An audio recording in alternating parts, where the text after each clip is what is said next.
ನಮಸ್ಕಾರ. ನೀವು ನೋಡುತ್ತಿರುವುದು ರಾಯಚೂರು ನ್ಯೂಸ್ 007ಗೆ ಸ್ವಾಗತ. ಕ್ಷಣ ಕ್ಷಣದ ನ್ಯೂಸ್ ವೀಕ್ಷಿಸಿ, ಪ್ರೋತ್ಸಾಹಿಸಿ. ಅದೇ ರೀತಿಯಾಗಿ ಲೈಕ್ ಮಾಡಿ, ನಿಮ್ಮಲ್ಲಿರುವ ಪ್ರತಿ ವಾಟ್ಸ್ಆಪ್ ಗ್ರೂಪ್ಗೆ ಶೇರ್ ಮಾಡಿ. ನಿಮ್ಮ ಯಾವುದೇ ವಿಡಿಯೋ, ಸುದ್ದಿ ಹಾಗೂ ಜಾಹೀರಾತು ಬರಲು ನಮ್ಮ ರಾಯಚೂರು ನ್ಯೂಸ್ 007ಗೆ ಸಂಪರ್ಕಿಸಿ. ಮಹಾನಗರ ಪಾಲಿಕೆಗೆ 3 ತಿಂಗಳೊಳಗೆ ಚುನಾವಣೆ ನಡೆಸಲು ಹೈಕೋರ್ಟ್ ನಿರ್ದೇಶನ.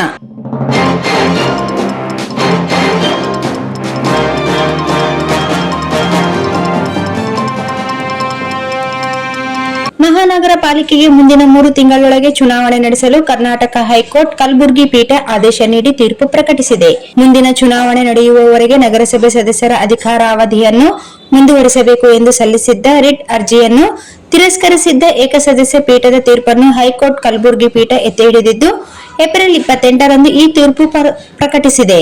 ನವೆಂಬರ್ 1, 2025ಕ್ಕೆ ನಗರಸಭೆ ಸದಸ್ಯರ ಅಧಿಕಾರಾವಧಿ ಮುಗಿದಿದೆ. ಮತ್ತೆ ಚುನಾವಣೆ ನಡೆಯುವವರೆಗೆ ಅಧಿಕಾರ ಅವಧಿಯನ್ನು ಮುಂದುವರಿಸುವುದು ಸೆಕ್ಷನ್ 243 ಕಾನೂನಿನ ಉಲ್ಲಂಘನೆಯಾಗುತ್ತದೆ. ಹಾಗಾಗಿ ಮುಂದಿನ 3 ತಿಂಗಳಲ್ಲಿ ರಾಯಚೂರು ಮಹಾನಗರ ಪಾಲಿಕೆಗೆ ಚುನಾವಣೆ ನಡೆಸಲು ಕರ್ನಾಟಕ ರಾಜ್ಯ ಚುನಾವಣಾ ಆಯೋಗಕ್ಕೆ ಕಲಬುರಗಿ ಹೈಕೋರ್ಟ್ ಸ್ಪಷ್ಟ ನಿರ್ದೇಶನ ನೀಡಿದೆ.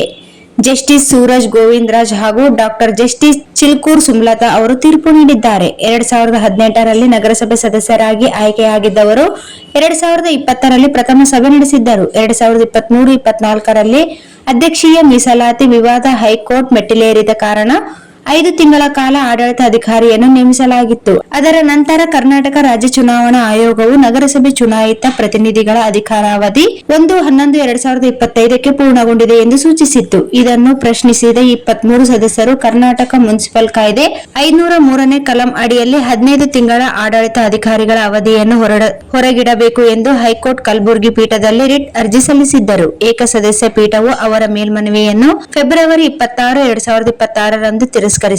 ಇದೀಗ ಅಂತಿಮವಾಗಿ ಎಲ್ಲಕ್ಕೂ ತೆರೆ ಬಿದ್ದಿದ್ದು, ಮುಂದಿನ 3 ತಿಂಗಳೊಳಗೆ ಚುನಾವಣೆ ನಡೆಸಲು ಹೈಕೋರ್ಟ್ ಕಲಬುರಗಿ ಪೀಠ ಚುನಾವಣಾ ಆಯೋಗಕ್ಕೆ ನಿರ್ದೇಶನ ನೀಡಿದೆ.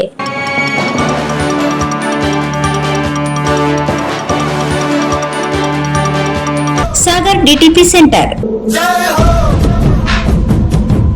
ಹಲೋ ಸಂಪಾದಕರೇ, ನೀವು ಪತ್ರಿಕೆ ಡಿಟಿಪಿ ಆಪರೇಟರ್ ಹುಡುಕುತ್ತಿದ್ದೀರಾ? ಹಾಗಾದರೆ ಅವರ ಅವಶ್ಯಕತೆ ಈಗ ಬೇಕಾಗಿಲ್ಲ. ನಮ್ಮನ್ನು ಸಂಪರ್ಕಿಸಿರಿ. ಇಂದೇ ನಿಮ್ಮ ಪತ್ರಿಕೆಯ 4ರಿಂದ 6 ಪುಟಗಳವರೆಗೆ ನಿಮ್ಮ ಪತ್ರಿಕೆಯ ಪುಟ ವಿನ್ಯಾಸವನ್ನು ಮಾಡಿಕೊಡಲಾಗುವುದು. ನಿಮ್ಮ ಯಾವುದೇ ಜಿಲ್ಲೆ ಇರಲಿ, ಯಾವುದೇ ತಾಲೂಕಿರಲಿ, ನಿಮ್ಮ ಭಾಗದ ಸುದ್ದಿಗಳನ್ನು ಹಾಕಿ 4 ಪುಟಗಳ ಡಿಟಿಪಿ ಕಡಿಮೆ ದರದಲ್ಲಿ ಮಾಡಿಕೊಡಲಾಗುವುದು.